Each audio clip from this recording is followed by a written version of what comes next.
I used to think it was impressive when I saw people posting pictures from a day hike up their difficult looking local mountain. But my expert today makes those hikes look trivial and those mountains look like bunny slopes. Welcome to the Just Dumb Enough podcast, a show that acknowledges no one is always an expert by dispelling misconceptions with real experts. I'm your host as always, Colton Petrie. My guest today is Ethan Gallogly. Ethan is one of those guys you'd see with the funny backpacks doing way better than you on any given trail you decide to hike. But he's not just making you look bad on day trails. He's out here hiking places like the John Muir Trail, which takes a month to complete if you can even manage that long. He explains the not-so-secret secrets of an experienced backpacker along with all of the most common beginner mistakes that I know I would certainly make myself. If you want a fantastic trek experience without all the discomfort, I also highly recommend The Trail, a novel. It's been an incredible success in online sales, Amazon rankings, and at major writing events. The audiobook is incredibly well done, and that's coming from someone who's very picky about his audio. This episode is also brought to you by Magic Mind. That's our lovely new sponsor, but more on that later. Let's get on that trail.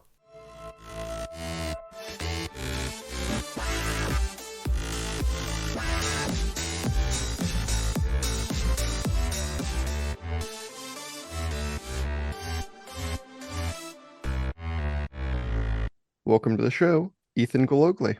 Thank you, Colton. I appreciate you having me here. Yeah, I'm so excited to have you on the show. Why don't you introduce yourself a little bit for the audience?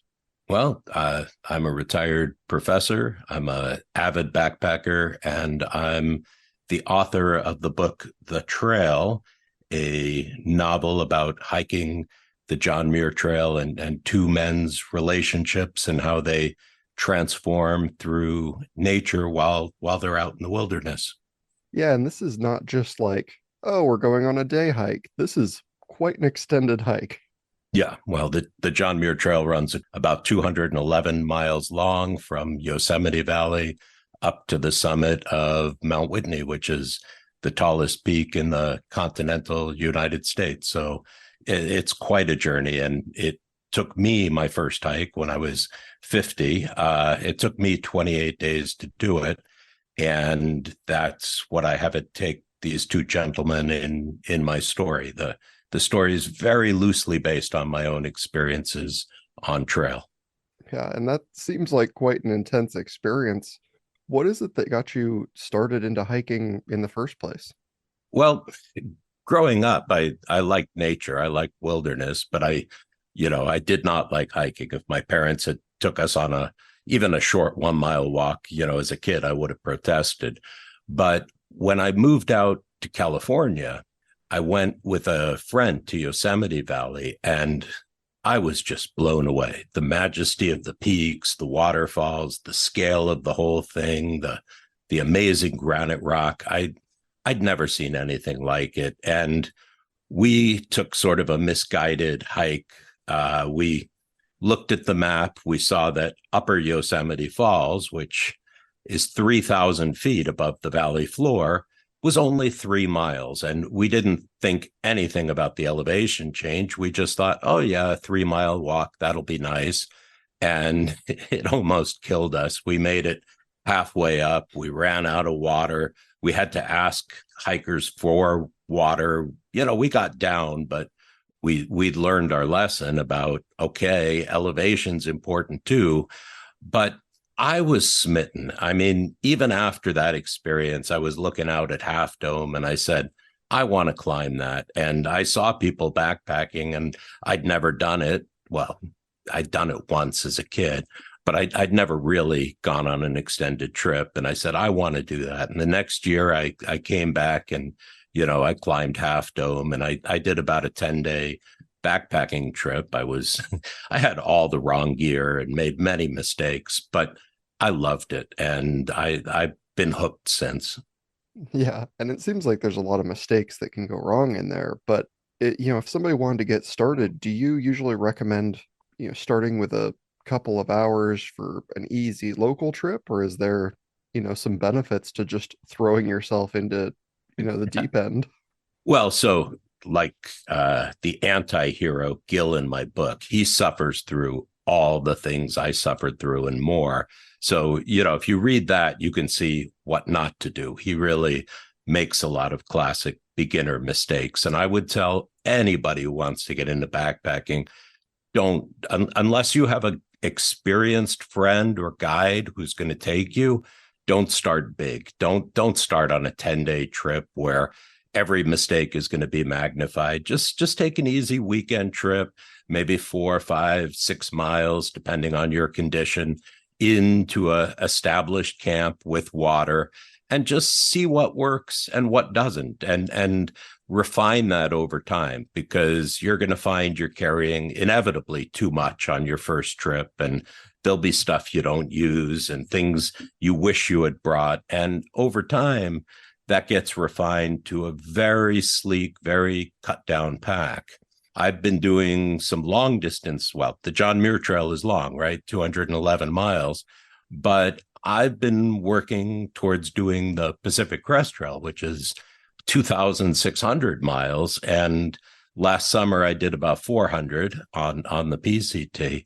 And to do that kind of hiking really requires refining your equipment, learning what the absolute minimum you need is to be happy and healthy, but not to have a huge load on your back. So it takes experimentation. It doesn't come in a single hike. No way.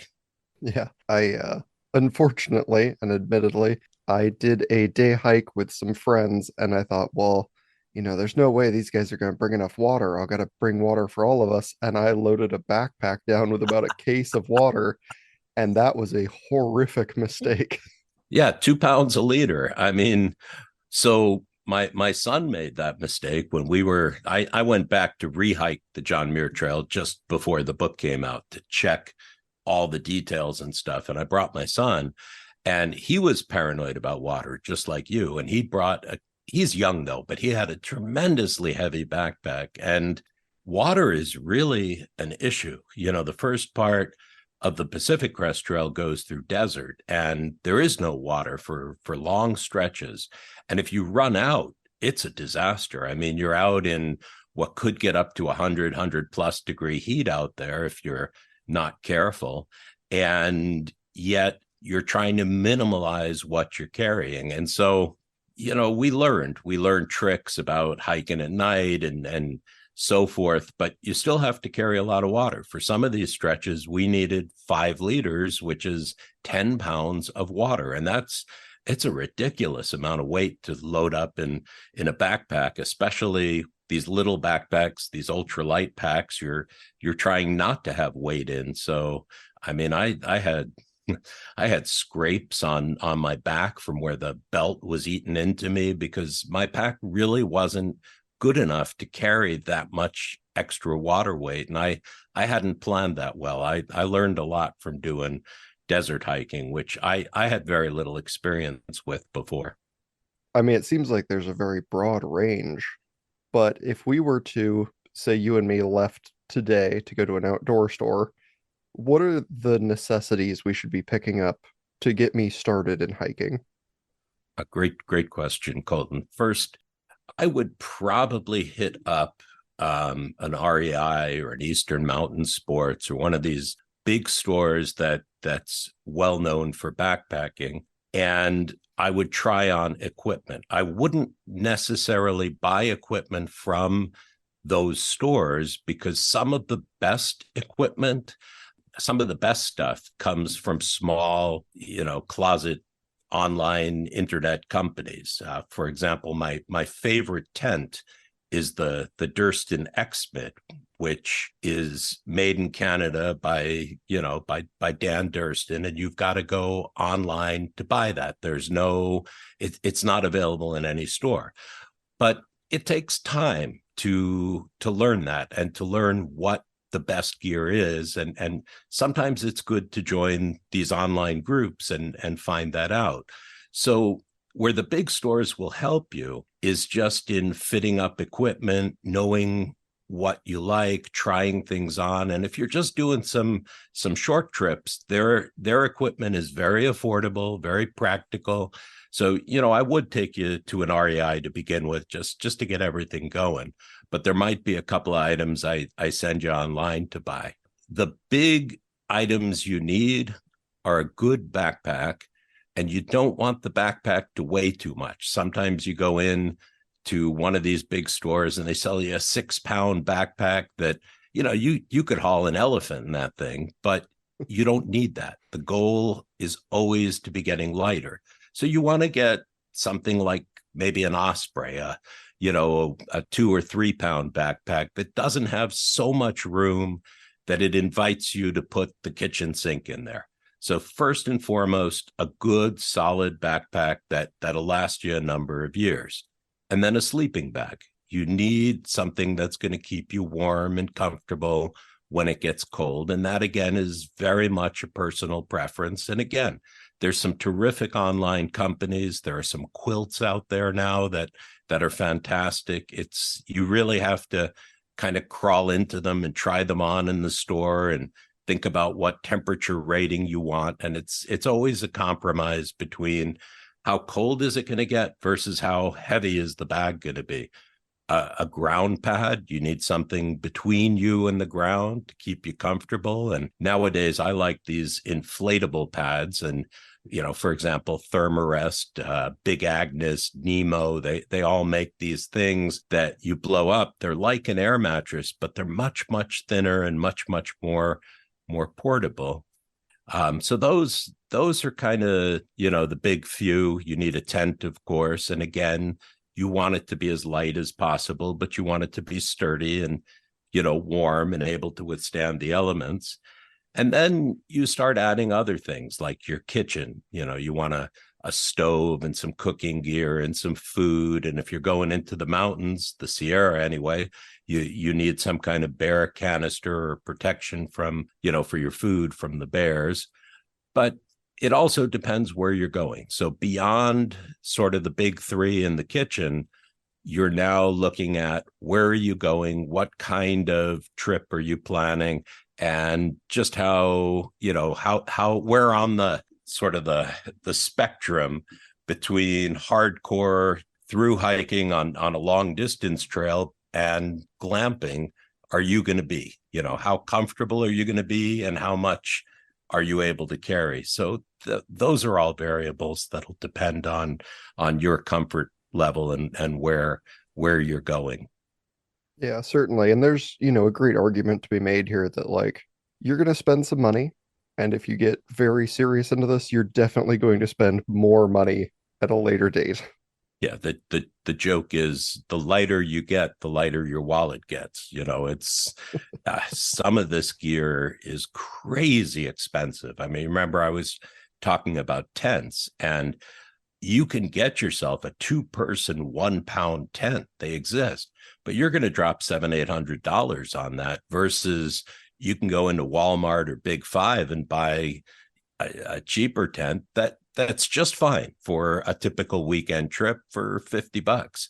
So I would tell anyone getting into backpacking, use what you've got at home first, borrow stuff from your uncle or your brother or your cousin or your friend who's already done this. Try it out before you invest, because you can invest a ton of money in gear. And I think that's true for any sport. I think anything you get into, if you really get into it, becomes expensive. Of course. So when we've got all this stuff kind of put together and I set my backpack on a scale, how much is it supposed to weigh for a relative beginner? Great question. So if you were a through hiker, if you were going out on the Pacific Crest Trail and you had optimized everything without food, your pack should be about 10 pounds with everything but food, maybe 12. If you've got camera gear and stuff, maybe 15, but somewhere in that kind of 10-pound range. As an absolute beginner, when I first went into Yosemite on that first backpacking trip with food, I was carrying 75 pounds on my back. And that Ooh. was ridiculous. That was crazy. When I did my first JMT at 50, I carried a 50-pound backpack with the food. That was nuts. I mean, that was crazy, but it's not unusual for a beginner to overpack like I did. And I had a number of years of experience before going and doing my first through hike. And because I had been doing weekend hikes, I didn't think much about carrying 40, 50 pounds on my back. But I learned very quickly that on an extended hike, that's way too much. And now, even on a weekend hike, I won't take that kind of weight. So I would say if you, as a beginner, without food, can get your pack into the 15 to 20 pound range, maybe 22 pounds, you've done a great job. That's fantastic. And that's very achievable at the big stores without spending a fortune. Going from 20 something pounds down to 10, that'll cost you, because now you've got to get specialized equipment, special fabrics. That's where the money comes. Yeah, and I mean, there's something to be said about like, oh, it's only 20 pounds. Oh, it's only 30 pounds. Oh, I can pick that up and carry it no problem. Like, yes, can you pick it up and carry it uphill all day? No problem. Yeah, so it depends. If you're 20, 30 years old, you're in good shape, 20, 30 pounds, no big deal. When I was in my 20s, as I said, I'd carry 40, 45 pounds regularly, no problem. But as you get older, or you try to put on more miles, back then I was doing 8, 10 mile days. On the PCT, you try to put on 15-mile days or more. It's the more weight you have, the slower you go, the more difficult it is, particularly day after day. So there's something for age. There's something, even age, I wouldn't say. There were 70-year-old guys passing me up on trail all the time. But I'd say fitness. There's something for fitness that you can carry more. But the less you carry, the further and faster you can go. And that's important. Maybe not faster, but further, and just being able to do more. I think it's important if you get into these long distance hikes. If you're just doing weekend trips, a 20-pound pack plus food, no big deal. Perfectly fine. Most people can handle that. The problem is, as you start going further and further, it's the food and the water that adds weight. A day's food, well picked, will be 1.5 pounds a day. So if you're going on a 10-day hike, that's an additional 15 pounds in your pack, plus, that day's water, whatever that is. So that's where that extra weight comes from. And a 10-pound base weight without food or water, if you're going on a 10-day trip, will become 30 pounds when you add the food and the water to it. So, if everything is in your pack and it's under 30 pounds, you've done just fine. Well, and alongside that, the very common weight mistake, you had kind of brought up clothing, and that seems like it could be a very easy mistake to make.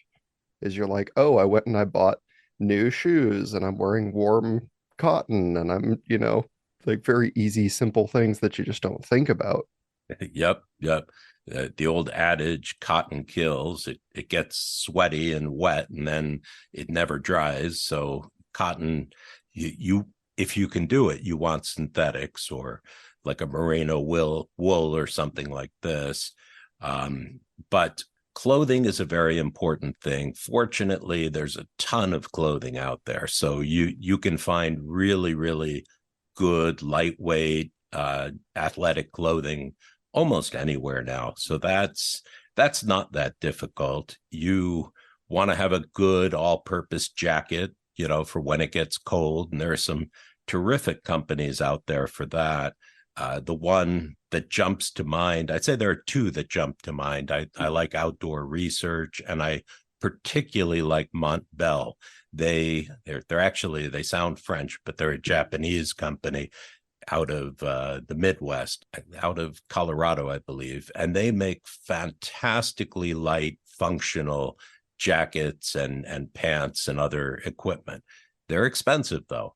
Outdoor research, a little more affordable. REI, Eastern Mountain Sports, they all have good stuff. But one of the mistakes people make with clothes is not bringing the wrong clothes so much as bringing too many clothes. A pair of clothing, pants, shirt, underwear, socks, that whole thing, that might be 2.5 pounds.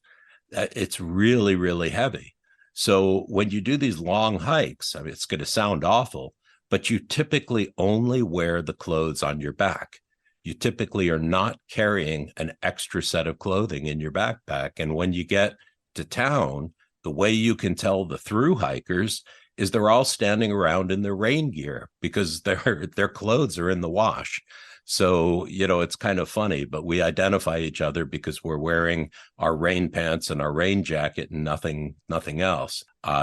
Again, getting pack weight down. But if you're going for a weekend, sure, you can pack an extra change of clothes, but don't go put 5 pairs of clothes into your pack, because that's going to be very, very heavy. Yeah, expect to be a little on the ripe side just because, you don't want to have to be changing every 8 hours as you're doing well, this is my evening attire. Exactly. Well, and this is the thing that puts a lot of people off of backpacking is, I mean, unless you're glamping it, unless you're going to some established site, there's no shower, there's no toilet. So these things, you're going to be sweaty, and you can rinse off in the stream. Some people will bring an extra, typically you'll bring a pair of long johns to sleep in so that you're not sleeping in dirty, smelly, sweaty clothes, but you're not going to have a chance to take a warm shower and clean up anyway. So you don't really need that nice change of clothes for camp. Well, and it seems like, all of this is a great physical activity. It's excellent workout, keeps you very healthy. It also, tends to bring you new sights, for lack of a better term, literally off the beaten trail sometimes. Like there's a life experience that goes along with this that you're just not going to get anywhere else. Yes. Yes. And that brings me back to the theme of the book again, which is transformation through nature. I like to say that outdoor recreation is really recreation. Hyphenate the word recreation and you get recreation. You really have time spent inward. There's nothing to do out there in a sense. You don't have all the distractions of modern society with our cell phones and our internet, our busyness. You're really outside in nature, walking, and it's very contemplative. When all that noise, all that chatter of what do I have to do at work tomorrow? What do I have, when all that settles down and your mind becomes peaceful, and this may take a day, it may take an hour, it takes time to put down all that chatter in the background of our minds. But once we do, backpacking becomes meditative, and you really go inward. You can sort through problems. You can get new insights into your life. I find it to be one of the most refreshing things you can do. I like to say that time out is really time in. It's inward time for yourself to reflect on things, or just not to reflect on things, and find that peace and calm and comfort that comes from just doing what we as human beings were meant to do, just walking in nature. It's amazing. It's very hard to convey all the benefits of that. And that's something that my book, I try to develop in the book through the anti-hero who goes in not wanting to backpack at all, he's totally out of shape. He doesn't want to be there. But as he relaxes into nature, as he starts to do this, over time, he transforms and he begins to see all the benefits of taking time out in nature and how that changes us. And it's a transformational experience. that I think all of your listeners could benefit from. And you don't need to go on the Pacific Crest Trail or the John Muir Trail to get this. Just taking 2 or 3 days and going into the wilderness really slows you down and changes you in amazingly positive ways. It's a terrific experience. And we all need some help with that slowdown, getting out of our own head. It's no secret I've got all kinds of trouble focusing on the day to day, but I had these two people, Anne and BB, reach out to the show and hook me up with this green drink called Magic Mind. They promised it'd help, and I was admittedly skeptical because nothing helps. Besides that, it's a green liquid shot with matcha as the top ingredient, which makes me think of tea, which I've never been a big fan of. But it turns out that this is the same stuff that Joe Rogan and the Kardashians are drinking, and holy cow was I wrong. These bottles are tiny, actually taste great, and boosted me through the roof without the need for caffeine. Usually I live on a slow caffeine drip throughout the day, but on this I felt as if any caffeine was multiplied like crazy, and I dialed back really quick. It was honestly such a boost that I thought it might just be something inside me that had changed for the way better. But when I finished the stuff they sent me, I could feel the crawling speed that my body had returned to without it. So, they've got me. I'm all in on this. And they have a wild deal for my audience. If you buy Magic Mind this week by going to magicmind.com/dumb and or just using the code DUMB20 at checkout, you'll get 56% off one of their big 1-month bundle deals. That's way too much power to be giving us, so make them regret it, buy the whole stock. Beyond that steal, for the first 10 days of this sponsor deal, it'll give you 20% off forever. Forever. On any purchases. So could you wait, sleep on the decision, and still get a great deal? Yes. But that discount is nearly tripled if you just stop hesitating on every decision and simply go buy it now. magicmind.com/dumb, DUMB, or use the code DUMB20. That's DUMB20 at checkout. But Gil certainly goes through the ringer in a lot of senses on this and starts out very much that new guy. And I think there is something I love really early on where he's like, he's in all new gear. He's got a little bit heavy pack. He's unprepared mentally, physically. But, he's walking behind the other character in your book, Sid, and he's looking at, stuff in his pack and swinging on the back of it. And he just says, I guess I'll find out what that's for later. The shovel. Yes. Yeah. I don't want to give that away. Yeah. It's a beautiful, just, the absolute unpreparedness that he comes into it with. Just be like, I guess I'll figure it out later. Right. And his meals are a disaster, and he's got the wrong sleeping bag, and oh my God, poor Gil. But I think everyone who starts backpacking goes through what Gil did, which is we all make mistakes of one kind or another. And, in retrospect, we laugh at them. And I can't tell you how many people have written to me after reading the book and saying, oh my God, I made all the same mistakes Gil did. I thought that was me. And it's a very common experience. Yeah, certainly. And I think, what you're talking about there is like getting out there, you have a chance to embrace all of the nothing that is going on, just really meditative, like you said. That's a beautiful phrase, all of the nothing. All of the nothing. And eventually that leads back to, everything, as you're either like feeling out your body straining for the first time in a while, or you're, deep diving into, what's going on in your head. All of those things are coming from, a very straightforward, otherwise pre-planned experience. Yes. And it's the things you don't plan for that are the most sublime. Just you're walking along and you come to a cliff and you look out over the landscape. Just those moments stop you and amaze you in ways that you'd never expect. Just looking out and saying, wow, just seeing all that hills and mountains and space, and there's something incredible about it that you know you're going to be there, but until you're there, you don't know. And I imagine there's some highs and lows you don't necessarily see coming. And one of those might be like the things in your pack that are, your food or whatever experience, because like I said, I've viciously overpacked water on my Mm-hmm. trip. And I'm like, okay, there's only two other things in here because I know we're only going for, however long it's supposed to be, like a 5 mile hike up. And I'm like, okay, I'll just pack granola bars and licorice. And, at the top of this, I'm so wiped out, exhausted, sweaty.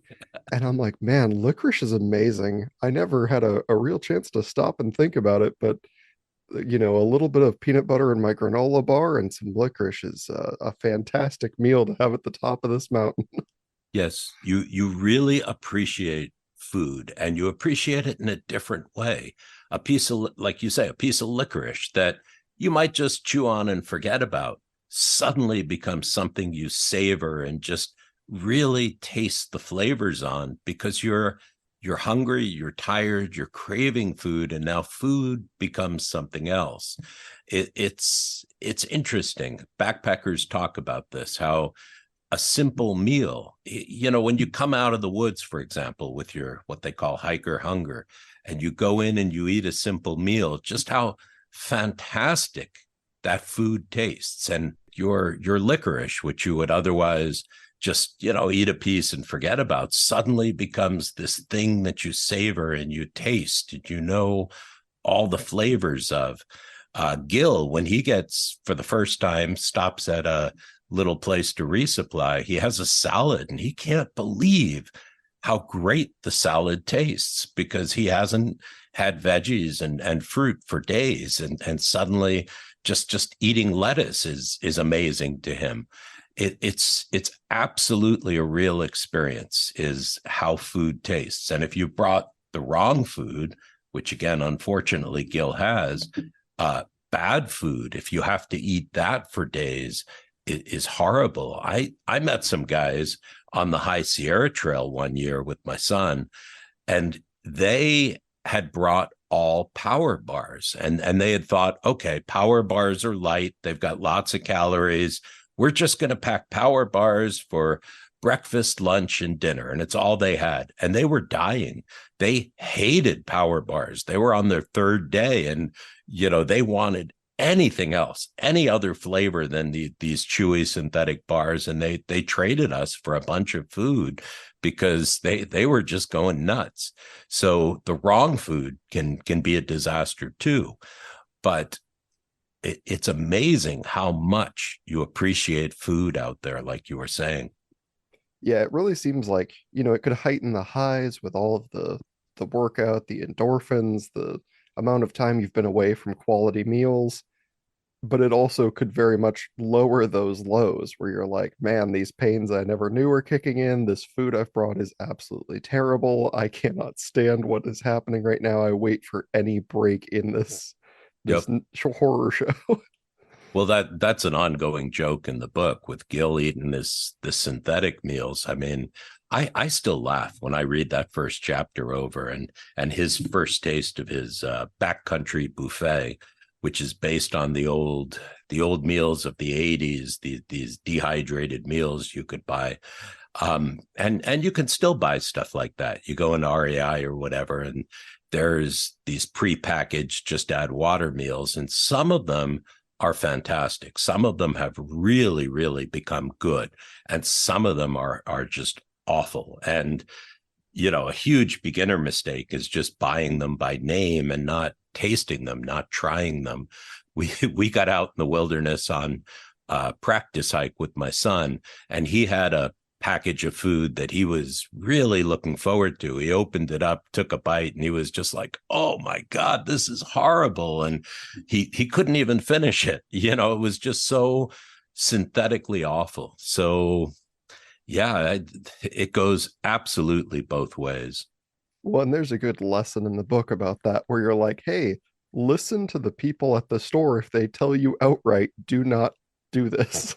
Yeah, Gil completely ignores the woman in the store who's like, you might want to take those home and try them, you know. Yeah. Yeah, but he's that way. I mean, he's, a lot. He's your typical young guy who doesn't listen to anybody, and who's really kind of wasting his life when the book starts. Yeah. And you get to go through that experience with him and share some of the cringy moments where you're like, "Oh man, I've definitely been this guy before." Like that's Right. really unfortunate when I see it spotlighted how bad that is. Yeah, well, I think as men, we all go through our teenage, our tween to 20s period of being clueless about the world and about etiquette and all those things. And I drew on quite a bit of my my own childhood into that character. But then it's contrasted nicely with Sid, who's older and wiser and becomes a kind of a mentor to Gil. So it gets its balance. But Sid has his own issues, as I'm sure you know.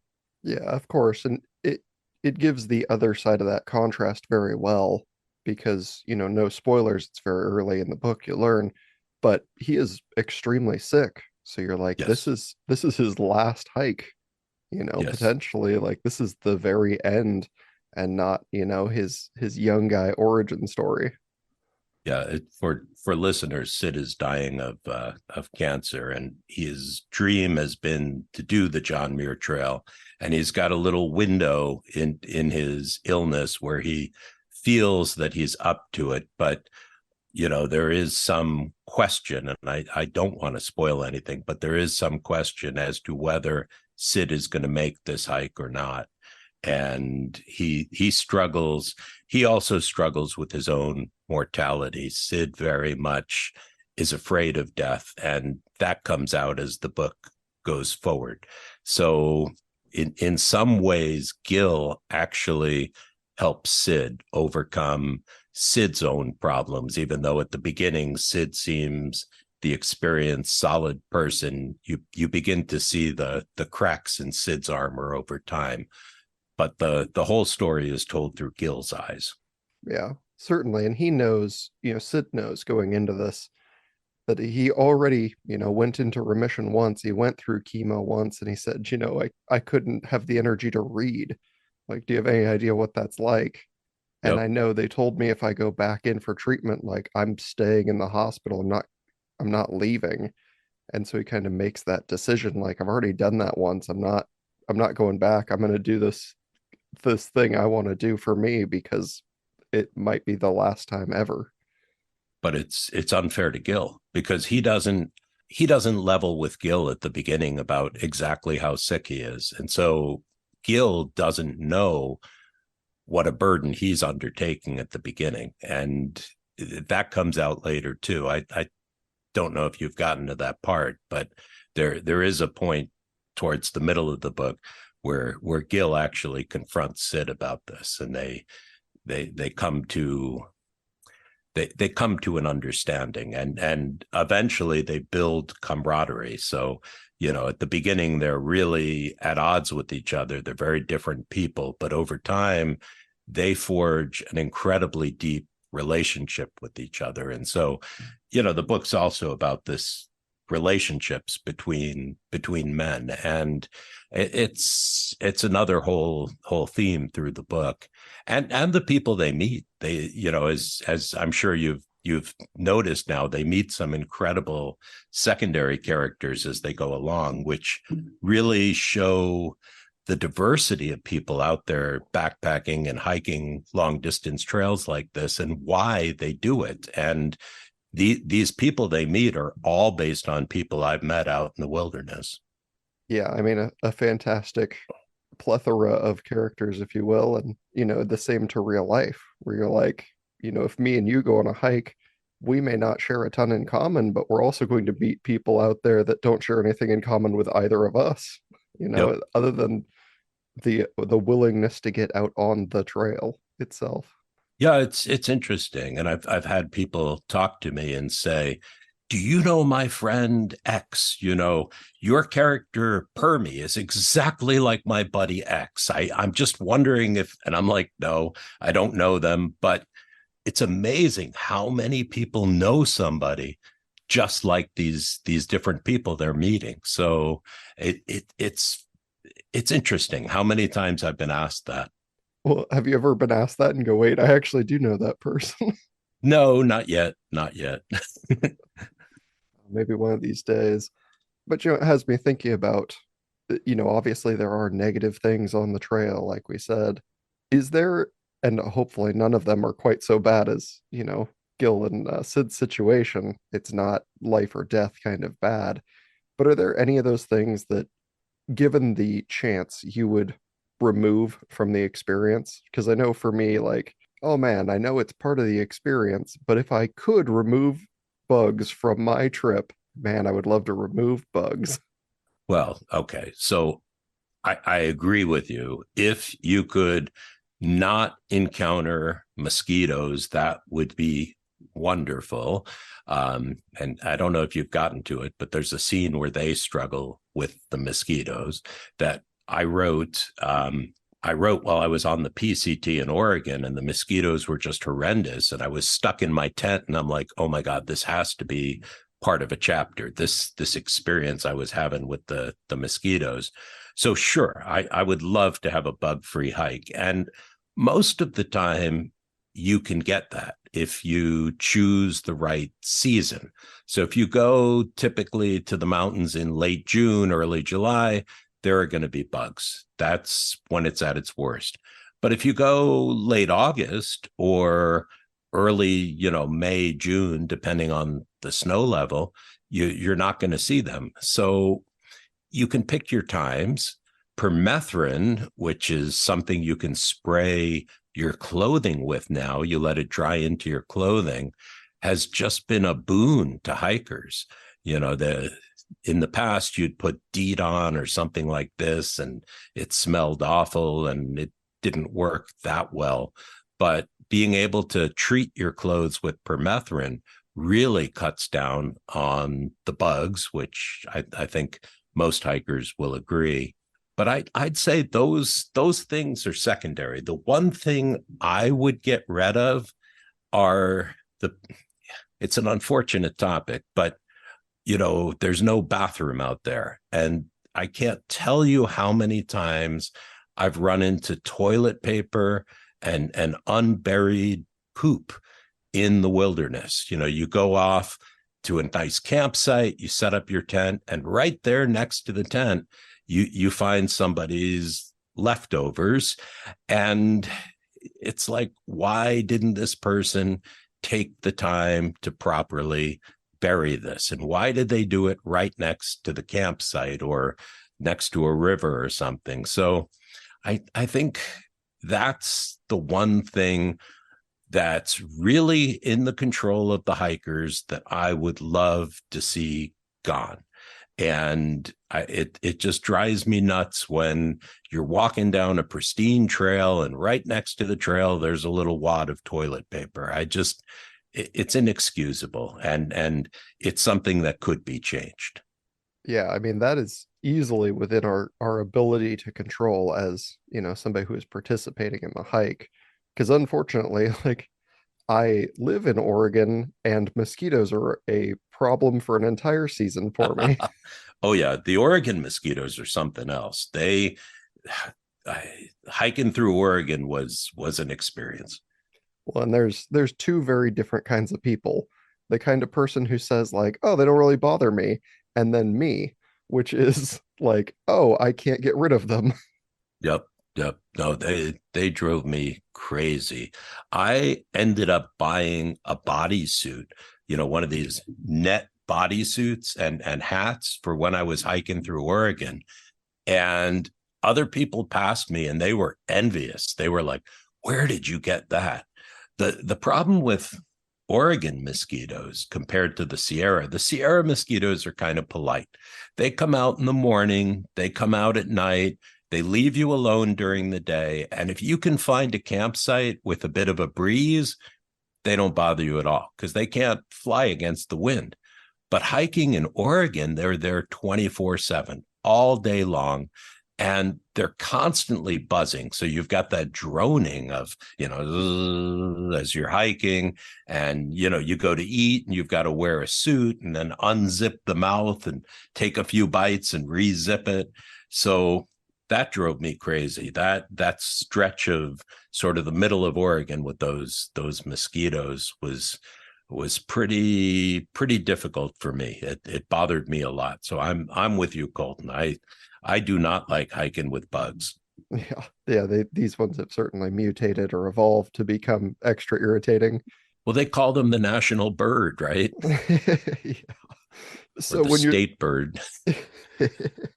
yeah, obviously, that's not one of your favorite experiences.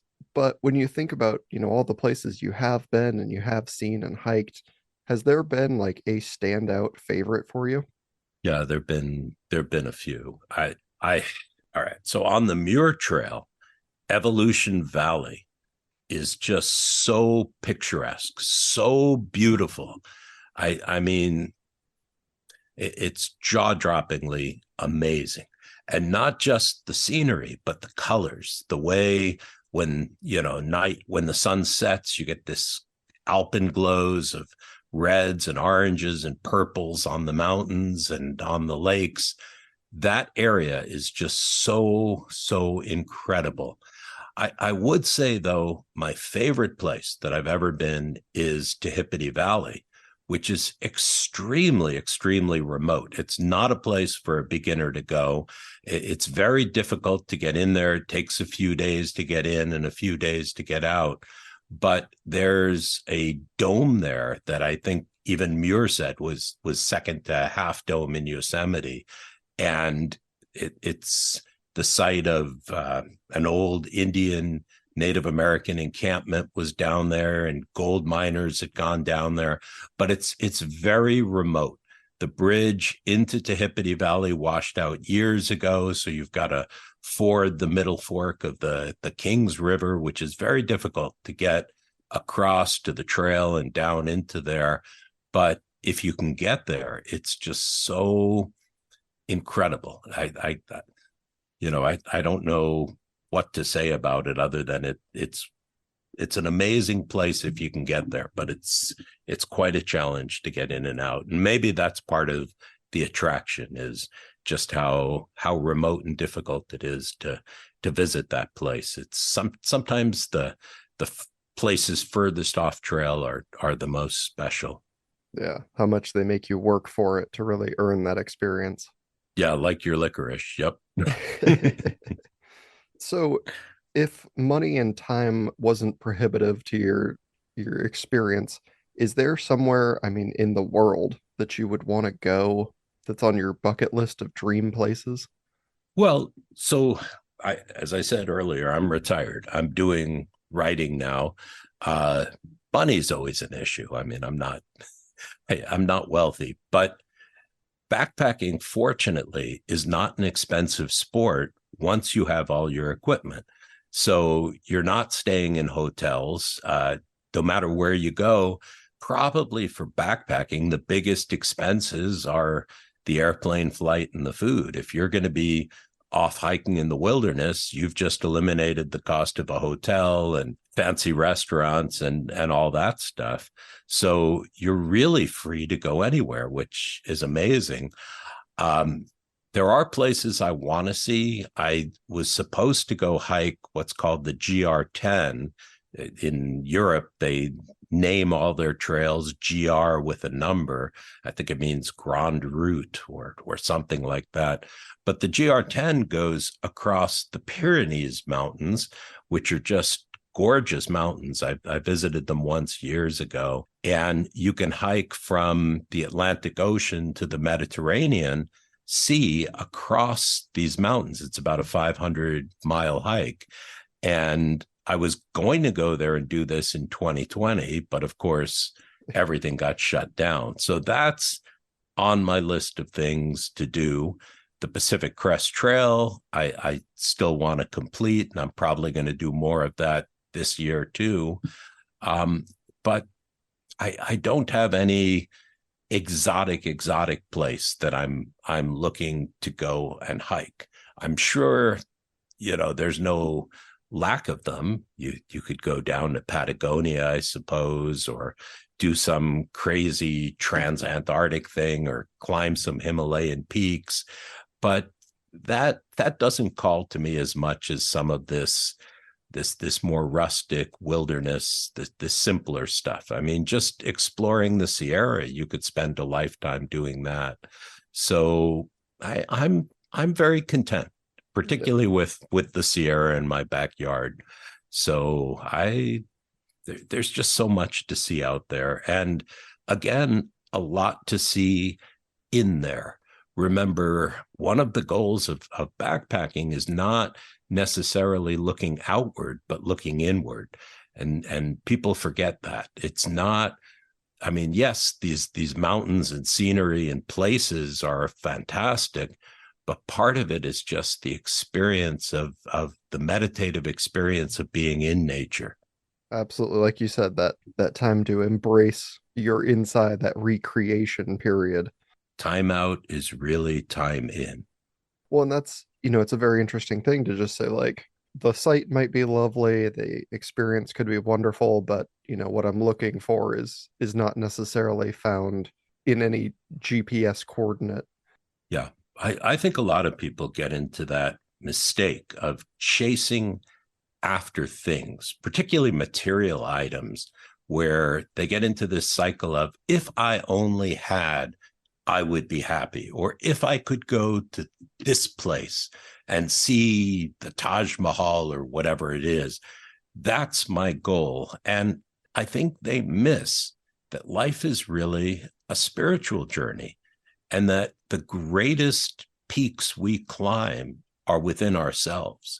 And when you sort of turn that mindset inside out, then you really find peace and happiness in the simple things. And so there is no grand peak that I'm trying to climb, so much as just the experience of being.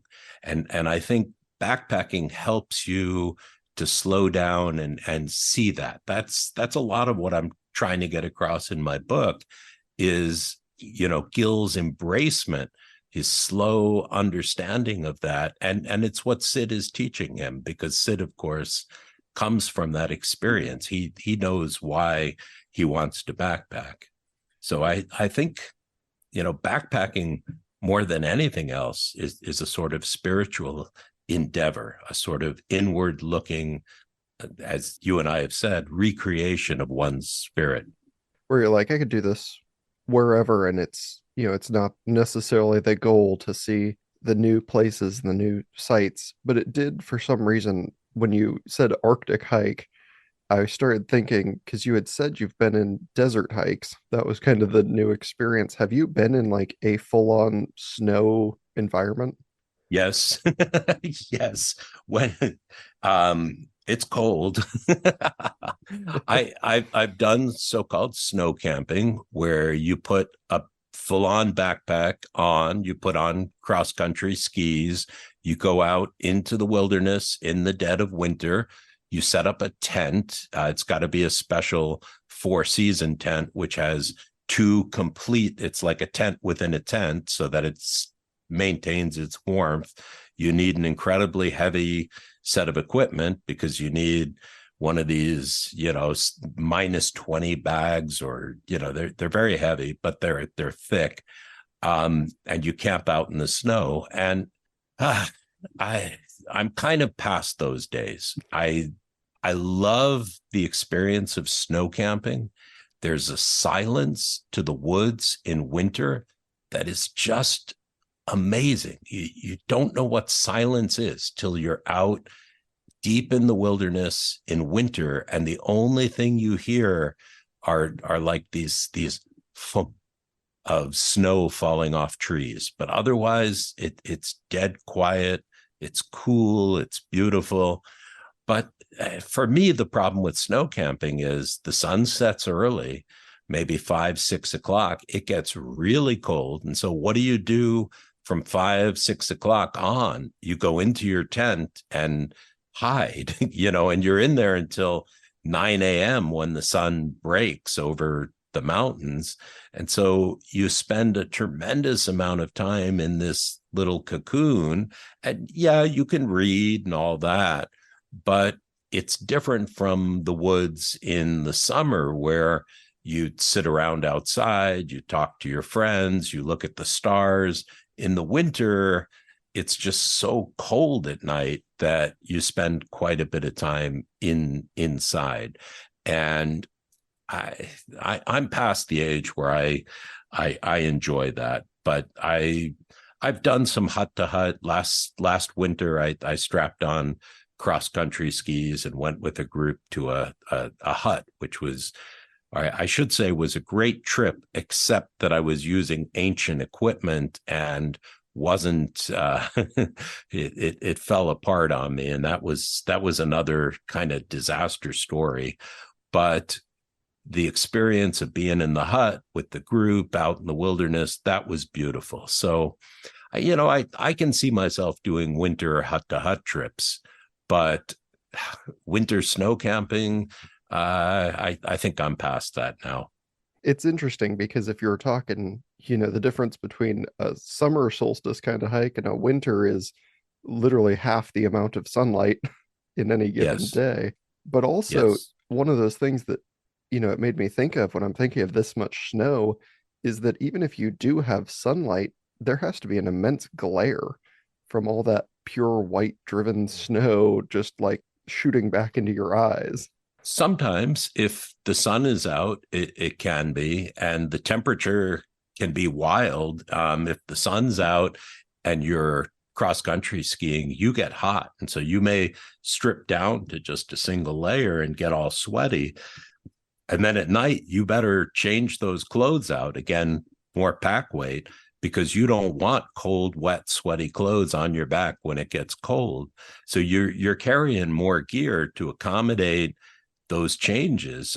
When I was on this hut trip, we had the opposite condition. We had deep powder and we had a storm we actually skied into, and visibility was negligible. And that brings up another huge issue. I would not tell anyone to go into the snow unless you are an experienced navigator, because you've lost all your references in the snow. Even with paper maps and compass, you may not be able to see the peaks. GPS is good if you've got signal, if you've got battery, but you better know how to navigate when you're out there in the snow, because everything looks different and there's no trail to follow. Typically, there may be blazes, but you better have some good cross-country skills when you go snow camping. So it is not for a beginner. And please, if you're listening to this, don't go, oh yeah, I'm going to go off into the snow and try this. You can get in a lot of trouble. Yeah, you're not exactly going to Google Maps your way out of the middle of the mountains. No, and Google Maps, there was just in the news a case of a group that barely survived. They got rescued. They were following a non-existent trail on Google Maps and got themselves into a lot of trouble. So I've seen a lot of people try to navigate with phones and apps. And I met one woman hiking the JMT. She was in tears. She had dropped her phone. It was broken. She didn't know where she was. She was 50 feet away from the trail, and the trail's well marked. The JMT is well marked, but she didn't know where she was because she had been navigating by phone and didn't have paper maps, had no idea of the bigger terrain, and had just gotten herself in trouble. And so I always tell people, look, it's okay to use your phone out there. It's okay to use an app, but you should know where you are. You should have a map with you in case the phone dies. You should know where the safe exits are. You shouldn't be completely reliable on this one piece of technology. That's a huge mistake. So I see that a lot too. People nowadays, I think there are some people who couldn't get home from the corner grocery store if their GPS died. They just don't know where they are physically. Yeah, certainly. And that's one of those, the experience can exacerbate the lows, especially if you are unprepared for the amount of stress of not having your technology with you. Yeah, I see that too. And particularly with young folks. I know with my son, when we were out in the wilderness, he really had a hard time being without a signal. And there came a point where somebody had said, "Yeah, I was up on this ridge and I had a signal," and we'd hiked all day. And he took his phone and ran up the ridge to try to get a signal. And I'm like, oh my God, it's an addiction. But to be fair to my son, he was in his transition from high school to college, and he was waiting on emails from the school and all this, so he did have a reason to check email, but you could see the tension of, I have no signal, and it was very hard for him. Whereas for me, I just relish those times when I am not interrupted, when I'm kind of free of my device. And you go through a transition where you want to check your phone and then you realize, oh, I don't have a signal. And that takes a day or so of, we have this unconscious urge to reach for our phone. But when that passes, like, as I said, the noise in your head, there's an incredible going inward that I think you and I know from, say, growing up and taking a long drive where there was no in-car entertainment. And so you'd look out the window and meditate. That this generation, I think, for the most part, doesn't have that experience. And there's almost a fear of disconnecting that I think it's very beneficial to experience what it's like to be disconnected from that sort of superficial external world and reconnect to nature and our internal world. There certainly is. And is that, that feeling of trying to get people to realize like there is something to be had out here, is that part of what drove you to write your novel? I mean, you already have so much, you could just commit time to hiking. Like, what was the driving factor there? Yes, I definitely one of the motivations was to share why I like backpacking with people and get them to see it. And that's why I picked Gil as my protagonist, or sometimes I call him my proagonist because he's not the most likable character. Is I wanted people to feel, to empathize with Gil, to feel the same way, to say, yeah, I would never go do that. I'm not prepared for that. And so they can, even if they don't like Gil, at least they can understand where he's coming from about being uncomfortable in the wilderness. A lot of people said, why didn't you write the story from Sid's perspective? But from Gil's perspective, sort of the average person can sympathize with Gil and go, yeah, that's how I would feel out there.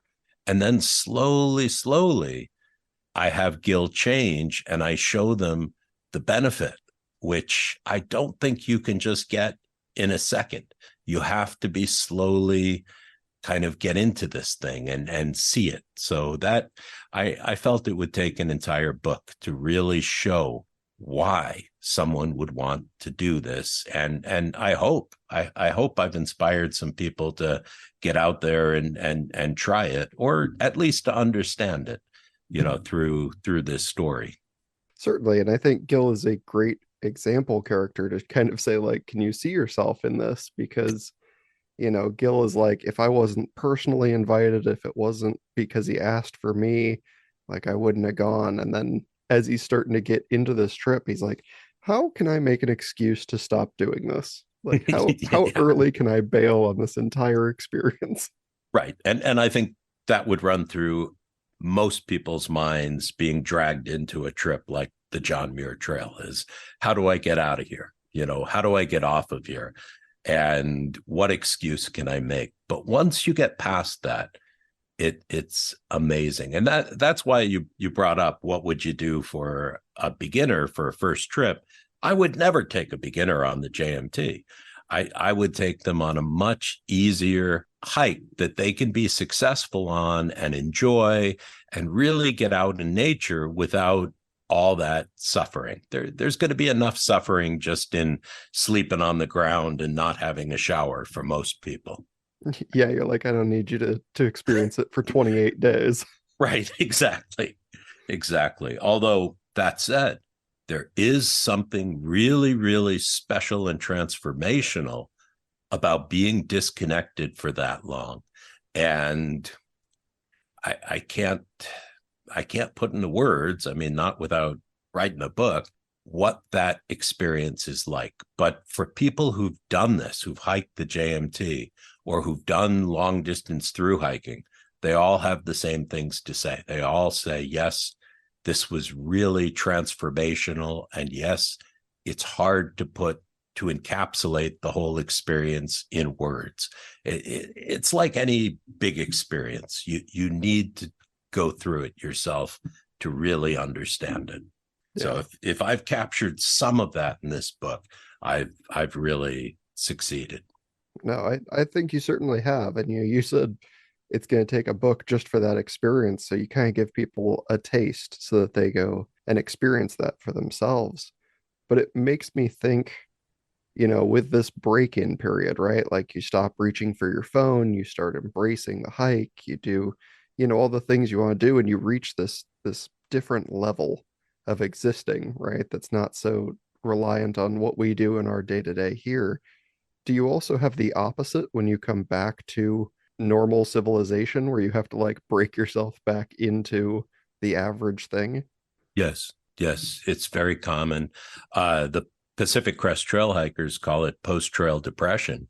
There's very much a feeling of wanting to go back to the trail and the simplicity of life and the companionship of the people and the mutual understanding of purpose that is lost in everyday living. Just having to work and live in our quote unquote modern society is jarring after a long trip. And you can see Gil, you haven't gotten to the end of the book, but you'll see Gil goes through a little bit of that at the end. But yeah, no, post trail depression is real. And for me, after the JMT, I think the way I solved that problem was writing this book. I really was able to put myself back on trail through my writing, and that kind of got me through that phase. But yes, it's very, very real, and people definitely go through this. It's a real thing. Certainly. And you've done an incredible job. The book seems to have found resounding success. Anytime you can look at an Amazon page and see that it's in the top single digit anything of a book category, like that's an incredible success. Thank you, Colton. I yeah, I've been both surprised and just really happy with how well this book has been doing. It's won a number of awards. It was a Next Gen Indie finalist, and yeah, it's been in the number one slot in hiking and outdoors books on Amazon for quite a while now. So and just for people listening, you can get it at your local bookstore. You can get it at libraries. You don't have to go on Amazon to get it, but it is available in Kindle. It is on audible.com. And if you go into a bookstore and they don't have it, just tell them it's distributed by Ingram Books. It's a major book distributor, and they can order it for you. So I just hope listeners will support their local stores. Absolutely. And I highly recommend picking this up. I'm generally fairly picky, and I wonder if that's, working in an audio medium. But like you said, I've been listening to the audiobook, and the audiobook is exceedingly well done. Like I am very happy listening to that. Thanks. I appreciate that. We interviewed when we were looking for a narrator for this book. We must have interviewed 50, and I don't exaggerate, 50 different narrators. And Jake Hunsbusher, who narrated it, is fantastic because he's able to do the accents and voices of all these characters and the emotions. They're I hadn't realized it when we went into production for the audiobook, just how many characters are in this book. But there's something like 50 different side characters that they encounter. And, when you're doing an audiobook, you have to give the narrator notes. What is this person like? What is their voice like? How do you envision them? And when I started doing this, I realized, oh my God, I've got how many characters I've got to do this for? It blew me away.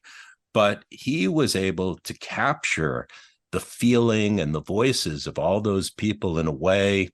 I mean, when I first heard the audiobook, because you have to listen to it a few times to catch mistakes and so forth when it goes into production, it was like I'd edited this book, 13 times. But when I was listening to the audiobook, it was like I was new to the book. He drew me into it in a way that even though I had written it, it was like going into it fresh. So I really loved the audio production of The Trail. It is fantastic. Like I said, I highly recommend it. And if anyone does pick this up online, it's fine, but make sure you leave reviews. That is a huge thing that helps promote your authors, and then they can be found in more places like your local bookstores. So I always highly recommend people, if you buy this online, leave a review online. Those are big. Please. Authors always appreciate that. I really appreciate that, Colton. Yes, and I appreciate your time. Thank you so much for being here. I've appreciated this immensely. Thank you for having me. It was a pleasure. What do you think, having heard all that?